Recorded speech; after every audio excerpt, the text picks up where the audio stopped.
the sawmill that stood on this site between the late 19th and early 20th centuries, operated for about 3.5 decades, was a band sawmill, which was state-of-the-art when it was built. A band sawmill, as the name implies, uses a bandsaw, which is a blade on a continuous loop running around two pulleys. One side is the cutting side, and they feed a log through that blade. We're talking about a pretty big blade.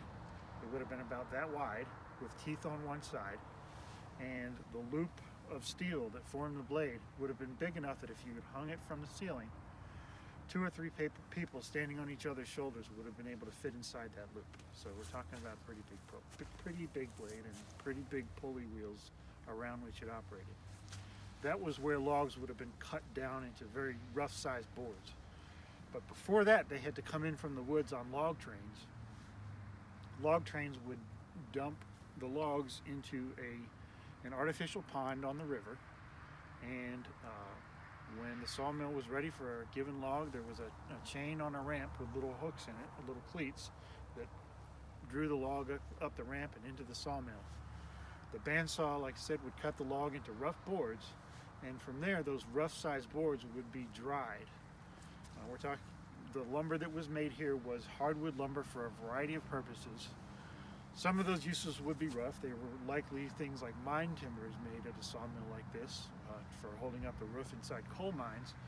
But there would have also been lumber that could have gone for flooring, for fine furniture, where precision in dimensions was important.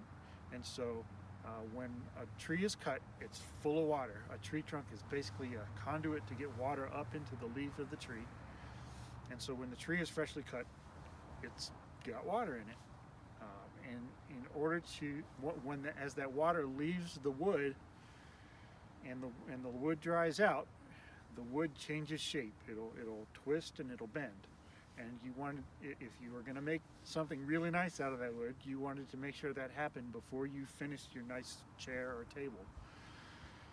So the lumber had to be cured or dried in kilns, and so that was the next step of the process. Once it cured in the kilns for a period of time, it could then be cut down to the final dimensions with saws and planers and other equipment of that sort. That was basically the way a sawmill functioned in a place like West Virginia, and the finished lumber could be stacked to dry a little bit further and then be loaded into trains to head out to market.